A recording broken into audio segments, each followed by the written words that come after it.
você se imaginava um cara rico?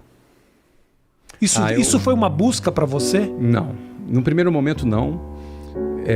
Houve um momento que eu falei, cara, vou ficar rico.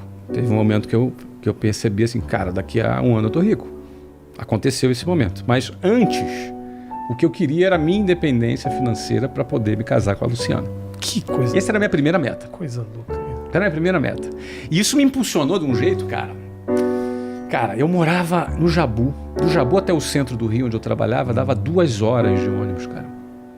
Você imagina tu aguentar 2 horas de ônibus para ir e 2 horas para voltar? E não é 2 horas de ônibus qualquer, não. É ônibus lotado de gente, com um cara na tua frente, com outro cara com um sovaco na tua cara, outro cara se esfregando na tua bunda. Você entendeu? Cara, 2 horas tensas. 2 horas tensas, cara. Aí no ônibus você tinha assalto, assédio de mulher, briga, você tinha... Cara, era uma aventura. Cada viagem, que a gente chamava de viagem, era uma aventura. Cada viagem. Mas chamava de viagem. Por 2 horas. Entendeu? E quando não era de ônibus, era de trem. Aí eu tinha que atravessar a favela Cavalo de Aço, andando, até a estação de trem de Senador Camará, para pegar o trem que vinha de Santa Cruz, lotado, até a Central do Brasil. Então, assim, a exclusão geográfica que eu chamo, né? É o cara que mora a 2 horas do trabalho. Então, por exemplo, eu chegava lá 8 horas da manhã para minha primeira reunião. Eu tinha um amigo chamado Antônio, que morava no Leblon, que o pai dele trabalhava em Botafogo. Ele pegava uma carona de carro com o pai dele até Botafogo. No Botafogo entrava no metrô, 5 minutos no ar-condicionado, estava lá. Ele acordava às 7 horas da manhã, tomava café da manhã, suquinho de laranja, bonitinho, sentado na casa dele. Quando dava 8 horas da manhã, ele estava perfumadinho, chegava e sentava, olhava para mim e falava, bom dia, Flávio. A gente participava da mesma reunião. Eu tinha chegado em casa meia-noite, tá? Acordava às 5 horas da manhã, escuro ainda, saía meio que tonto, engolia ali qualquer coisa rápida, porque 5h45 eu saía da minha casa, ainda escuro no inverno, no Rio de Janeiro. Caminhava até o ponto do ônibus para pegar um ônibus às 6 horas da manhã. Entrava no ônibus lotado, você chegava todo amassado, suado. Imagina no Rio de Janeiro, calor já de manhã, 30 graus às 6 horas da manhã, 35 graus às 7h40 da manhã. Você já ali suado, com um malandro suado do teu lado. E aí você olhando pro relógio, indo correndo para chegar lá, sentava 8 horas da manhã, já todo amassado. Aí virava pro lado, bom dia, Antônio. Então, o que acontece? Tava lá o Antônio e o Flávio. Cara, a gente não partia do mesmo lugar. E aí, como é que era, por exemplo, ele que tava bonitão, combinando, gravatinha, combinando. Eu tinha uma gravata, 2 camisas, uma branca e uma rosa. Eu intercalava para não repetir roupa de forma alguma. Uma branca, uma rosa, uma branca, uma rosa. Na única calça e um sapato. Sendo que no pé direito tinha um furo. E era um sapato meio... Sabe aquele sapato que tem negócio de ar? E aí, então, tinha um furo. Então, eu andava assim... Plac, Fazia um... Plac, empurrava o ar para fora do sapato. Empurrava o ar para fora do sapato. Então, essa é a minha realidade. Então, eu tinha que tirar essa diferença. Eu queria casar. Queria ser independente. E aí, a proposta de trabalho dizia assim, ó, você bate meta, tu é promovido. Você bate essa tal meta, Então, você tinha um plano de metas. Eu falei, cara, eu vou bater. Nem que eu vire noite, nem que eu trabalhe igual um cavalo aqui. Entendeu? Eu tenho na minha casa até hoje várias cartinhas que eu ia dentro do ônibus. Não tinha celular, cara. Não tinha assim, oi amor, tudo bem? Como tá você? Não existia isso. Então era cartinha. Garrancho ali com o ônibus balançando, escrevendo cartinha pra Luciana dentro do ônibus. Você entendeu, cara? E aí o que acontece? 2 anos depois eu me casei com ela. Sovaco aqui. Isso. E cartinha ali. Cartinha ali. Cartinha ali. Eu só escrevia quando eu conseguia sentar. Entendi. Era uma loteria, né? Você conseguia sentar. Porque tinha dia que você passava as 2 horas de pé. A maioria dos dias era as 2 horas de pé. A maioria. Você acha que isso de alguma maneira... essa experiência te empurrou, te ajudou? Porque se fala muito isso, né? Você precisa passar um pouco de dificuldade para entender quando a glória chega. Eu não sei se eu concordo tanto com isso, mas de qualquer forma é algo que se fala muito.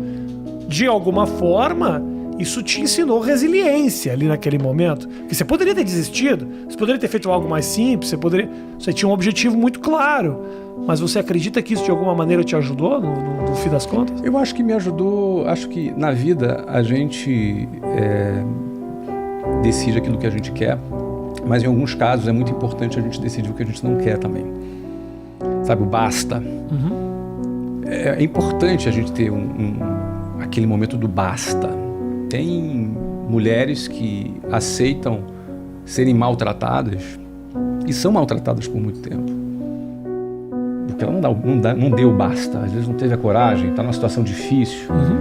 E existem situações na nossa vida que a gente não tem opção. Por exemplo, eu não tinha opção. Eu tinha que entrar naquele ônibus e enfrentar. Isso minha mãe me ensinou. Cara, você tem que enfrentar. Enfrentar, às vezes, representava entrar no ônibus e andar pendurado no ônibus. Já andou pendurado no ônibus? Isso é grande, hein? Pendurado aonde você fala? Na porta do ônibus. Em Porto Alegre eu já tive, na época de escola, sim, mas era passageiro, não era em busca do futuro. Cara, pendurado no ônibus, não é em cima do ônibus, como surfista de ônibus, não era o meu caso, mas pendurado é o seguinte, cara, teu ônibus chegou, se você não entrar naquele ônibus, você não chega no trabalho, e você tá com nego socado, todo mundo socado dentro do ônibus e não tem espaço, e você acha um pedacinho de chão para botar o teu pé e você se segura ali no ônibus e você vai pendurado.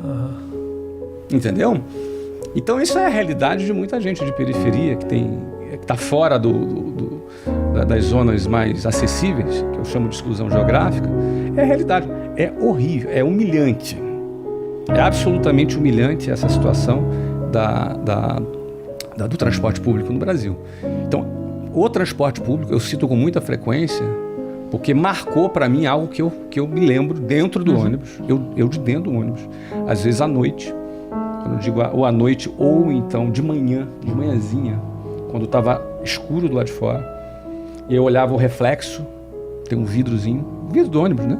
O reflexo, eu conseguia me ver dentro do reflexo, no meio daquela situação, e eu pensava comigo mesmo, cara, eu quero sair daqui, é aqui que eu quero ficar. E aí tinha uma mulher, uma personagem interessante. Eu pegava no ponto final do 396, era uma das hipóteses, que era Jabur, Largo São Francisco. Então no meu próprio bairro eu tinha um ponto final de um ônibus. E entrava nesse ônibus quem era do bairro, então eram pessoas meio que conhecidas. Tá. Eu lembro que eu comecei a pegar esse 396 e eu percebi que tinha uma mulher nesse ônibus, o nome dela era Ilka. Eu lembro da Ilka, até hoje, cara. E ela já estava pegando aquele ônibus há 27 anos. Então ela era meio que a xerife do ônibus. Como é que você soube dessa história? Porque todo mundo se conhecia, se falava, tinha amigo oculto, amigo secreto dentro do ônibus. Tá. Sabe, o ônibus tem amigo secreto, tem aniversário, parabéns, o cara chegava, ei, parabéns, porque todo mundo se conhecia. E eu olhava para aquela situação e falei, cara, eu não quero ser uma Ilka, com todo respeito a ela. Claro. Eu não quero daqui a 27, 28 anos estar aqui dentro. Então, o ônibus, o transporte público representou para mim aquilo que eu não queria.